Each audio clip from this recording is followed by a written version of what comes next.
नमस्कार। इन विशेष समाचारों में आप सभी का बहुत स्वागत है। मैं हूं जया सिन्हा, मेरे साथ हैं शरद। शुरुआत करेंगे इस वक्त की सुर्खियों के साथ।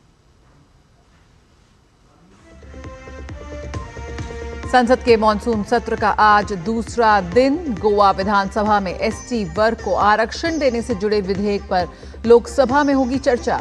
राज्यसभा में समुद्री माल परिवहन विधेयक पारित होने की उम्मीद।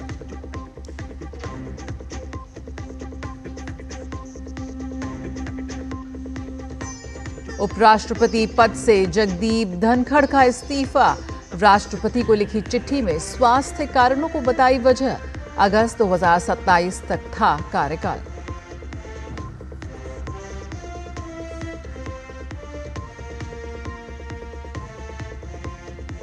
बिहार में वोटर लिस्ट रिवीजन की प्रक्रिया के पक्ष में चुनाव आयोग ने सुप्रीम कोर्ट में दाखिल किया जवाब। कहा, आधार, वोटर आईडी और राशन कार्ड से साबित नहीं होती किसी की भारतीय नागरिकता।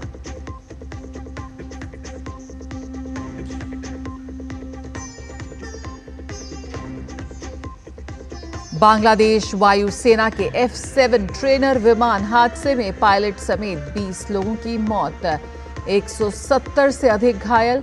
हादसे के कारणों की जांच के आदेश, एक दिन का राजकीय शोक घोषित।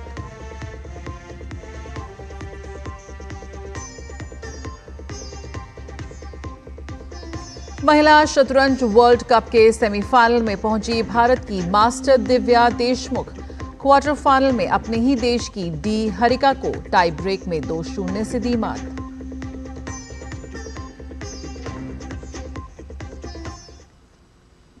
सबसे पहले बात संसद के मॉनसून सत्र की, जिसका आज दूसरा दिन है। लोकसभा में आज केंद्रीय मंत्री अर्जुन राम मेघवाल गोवा राज्य के विधानसभा क्षेत्रों में अनुसूचित जनजातियों के प्रतिनिधित्व का पुनर्समयोजन विधेयक चर्चा के लिए पेश करेंगे। सरकार की कोशिश होगी कि आज ही इस बिल को पारित करा लिया जाए। ये विधेयक गोवा विधानसभा में अनुसूचित जनजातियों एसटी के लिए सीटें आरक्षित करने का प्रावधान करता है। वहीं राज्यसभा में आज केंद्रीय मंत्री सर्बानंद सोनोवाल समुद्र द्वारा मालवाहन विधेयक चर्चा और पारित किए जाने के लिए पेश करेंगे। इस बिल को भी आज ही चर्चा के बाद पारित कराने की कोशिश होगी। इसके अलावा दोनों सदन में अन्य अहम विधायी कार्यों के साथ साथ प्रश्नकाल के दौरान कई अहम प्रश्न पूछे जाएंगे। उपराष्ट्रपति जगदीप धनखड़ ने सोमवार को अपने पद से इस्तीफा दे दिया। राष्ट्रपति द्रौपदी मुर्मू को भेजे गए इस्तीफे पत्र में उन्होंने स्वास्थ्य संबंधी समस्याएं बताई। जगदीप धनखड़ ने सोशल मीडिया प्लेटफॉर्म एक्स पर इस्तीफा पत्र पोस्ट करते हुए कहा कि आदरणीय राष्ट्रपति जी, स्वास्थ्य सेवा को प्राथमिकता देने और चिकित्सकीय सलाह का पालन करने के लिए मैं संविधान के अनुच्छेद 67A के अनुसार तत्काल प्रभाव से भारत के उपराष्ट्रपति पद से इस्तीफा देता हूं। मैं भारत के राष्ट्रपति के प्रति उनके अटूट समर्थन और मेरे कार्यकाल के दौरान हमारे बीच बने सुखद एवं अद्भुत कार्य संबंधों के लिए अपनी हार्दिक कृतज्ञता व्यक्त करता हूं। उन्होंने आगे कहा कि मैं प्रधानमंत्री और सम्मानित मंत्रिपरिषद के प्रति अपनी गहरी कृतज्ञता व्यक्त करता हूं। प्रधानमंत्री का सहयोग और समर्थन अमूल्य रहा है और मैंने अपने कार्यकाल के दौरान बहुत कुछ सीखा है। संसद के सभी सदस्यों से मुझे जो गर्मजोशी, विश्वास और स्नेह मिला है, वह हमेशा मेरी स्मृति में रहेगा। मैं हमारे महान लोकतंत्र में उपराष्ट्रपति के रूप में प्राप्त अमूल्य अनुभवों और अंतर्दृष्टि के लिए तहे दिल से आभारी हूँ। जगदीप धनखड़ ने आगे कहा कि इस महत्वपूर्ण अवधि के दौरान भारत की उल्लेखनीय आर्थिक प्रगति एवं अभूतपूर्व विकास को देखना और उसमें भाग लेना मेरे लिए सौभाग्य एवं संतुष्टि की बात रही है। हमारे राष्ट्र के इतिहास के इस परिवर्तनकारी युग में सेवा करना मेरे लिए एक सच्चा सम्मान रहा। इस प्रतिष्ठित पद से विदा लेते हुए मैं भारत के वैश्विक उत्थान और अभूतपूर्व उपलब्धियों पर गर्व महसूस कर रहा हूं और इसके उज्जवल भविष्य में अटूट विश्वास रखता हूं। केरल के पूर्व मुख्यमंत्री और वरिष्ठ मार्क्सवादी नेता वीएस अच्युतानंदन का सोमवार को निधन हो गया। माकपा के वरिष्ठ नेता अच्युतानंदन लंबे समय से बीमार चल रहे थे और अस्पताल में भर्ती थे। उन्होंने 101 साल की उम्र में दुनिया को अलविदा कहा।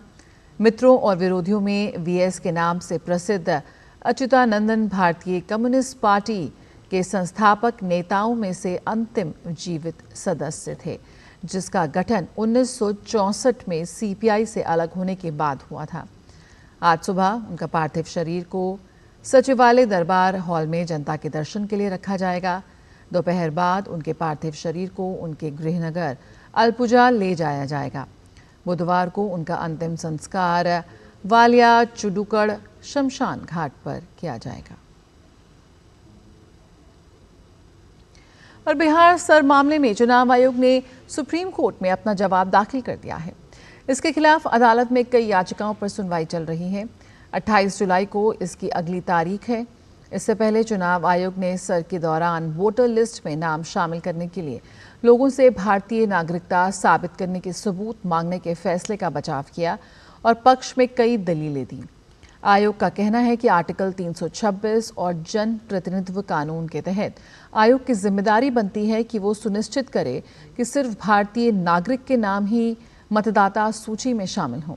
चुनाव आयोग ने याचिकाओं में लगाए गए आरोपों का खंडन किया और कहा कि आधार, वोटर आईडी और राशन कार्ड किसी की पहचान का सबूत तो है, लेकिन उसकी भारतीय नागरिकता को साबित नहीं करते।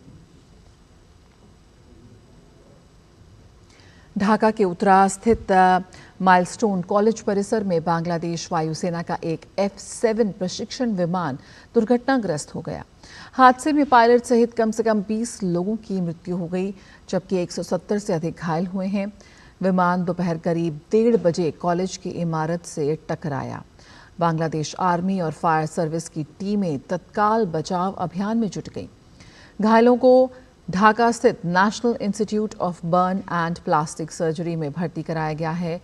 संस्थान ने आपातकालीन हेल्पलाइन नंबर 019490436997 जारी किया है। घटना के मद्देनजर बांग्लादेश की अंतरिम सरकार ने एक दिन का राजकीय शोक घोषित किया। हादसे के कारणों की जांच के आदेश दे दिए गए हैं। सूत्रों के अनुसार चीन निर्मित इस विमान का इस्तेमाल पायलटों को ट्रेनिंग देने के लिए होता था। अभी तक हादसे की सटीक वजह सामने नहीं आई है, लेकिन शुरुआती रिपोर्ट्स में तकनीकी खराबी की बात कही जा रही है।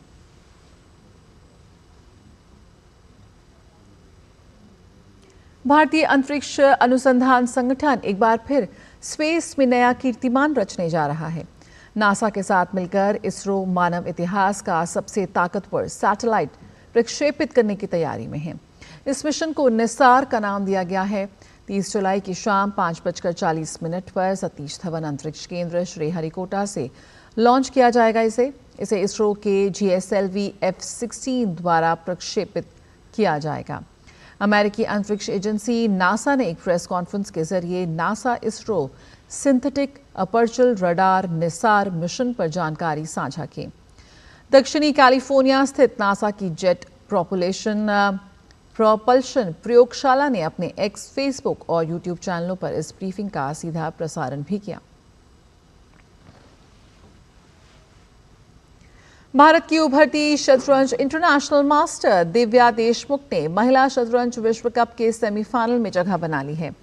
क्वार्टर फाइनल मैच में दिव्या ने अपने से बेहतर रैंकिंग वाली हमवतन खिलाड़ी डी हरिका को टाई ब्रेक में 2-0 से हराकर अंतिम 4 में प्रवेश किया। प्रतियोगिता के सेमीफाइनल में दिव्या देशमुख का सामना पूर्व महिला विश्व चैंपियन चीन की तान झोंगी से होगा। भारत की कोनेरू हम्पी ने FIDE महिला विश्व कप के सेमीफाइनल में जगह बना ली है। हम्पी इस प्रतियोगिता के सेमीफाइनल में पहुंचने वाली पहली भारतीय हैं। क्वार्टर फाइनल में हम्पी ने चीन की युगीन सोंग को मात दी। हम्पी से पहले कोई भी भारतीय इस प्रतियोगिता के सेमीफाइनल में नहीं पहुंचा था।